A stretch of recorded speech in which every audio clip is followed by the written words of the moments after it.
আপনি টেকনিক্যাল স্কিলের top notch, কিন্তু আপনার প্রফেশনাল স্কিল একদম জাতা অবস্থা, তাহলে আপনাকে আপনার টিমের লিড পজিশন যাওয়ার চিন্তা ভাবনা বাদ দিতে হবে।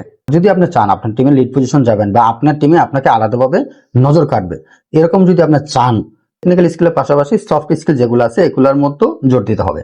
একজন মাছ ম্যানেজার, এই টেকনিক্যাল স্কিল তো লাগবেই, মাস্ট। আপনি অ্যাজ এ সাকসেসফুল মাছ ম্যানেজার হবেন, তাহলে অবশ্যই আপনি আপনার সফট স্কিলগুলোর দিকে বিশেষভাবে নজর দিবেন।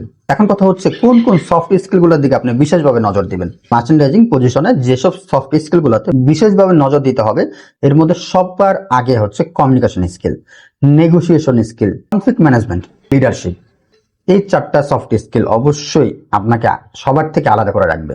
অনেক সময় এমন হতেই পারে যে বায়ার আপনাকে অনেক বেশি প্যারা দিচ্ছে, আপনার টিমকেও তো আপনি প্যারা দিবেন, তখন টিম কি হবে, ইমব্যালেন্স হয়ে যাবে।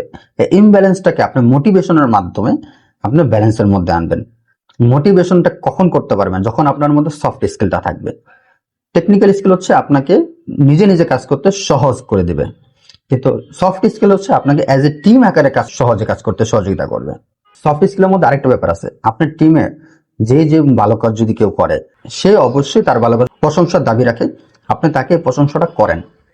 দেখেন আপনি আগামী 7 দিনের মধ্যে হাতে নাতে রেজাল্ট পাবেন।